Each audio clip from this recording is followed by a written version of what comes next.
We favor blastocyst embryos that have been frozen. I think that's just because most labs have the most comfort with warming blastocysts.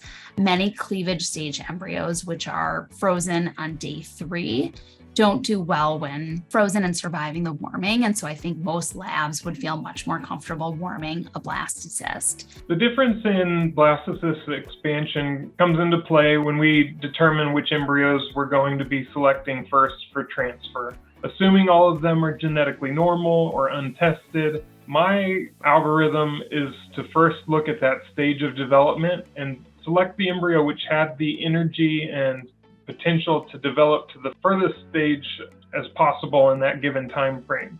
So from the day 5 embryos, if we had a fully hatched blastocyst, I'd be selecting the 6s over the 5s, over the 4s, over the 3s. It really depends on the laboratory's success in their vitrification programs. If they are well versed in freezing and thawing fully hatched blastocysts, those embryos have fantastic pregnancy rates. And they've already demonstrated that they had the energy and that potential to develop as fast as possible. And they've already hatched out of the zona and they're ready to implant.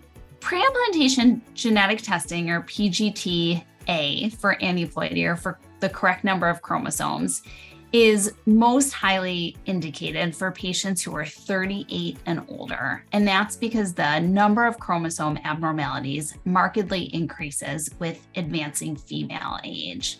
However, some individuals or couples will choose to do PGT-A at any age. We select first on that stage of development, and then we get into the beauty contest. That's the A, B, C, and D. That's really just the tiebreakers that come down to a group of beautiful embryos that, if they've been chosen to be frozen, then they should be more than capable of establishing a pregnancy. The A, Bs, and Cs are honestly a subjective grading scale, which can vary greatly between laboratories, between technicians. We do a lot of quality control and training to make sure that within our systems that the grading is consistent and accurate between techs and between labs.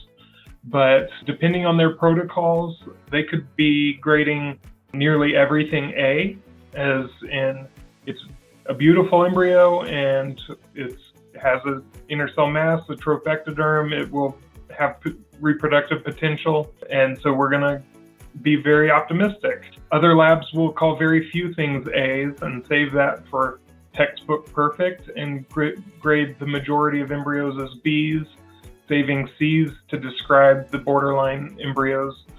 There's really no way to tell without looking at protocols or speaking directly with the laboratory.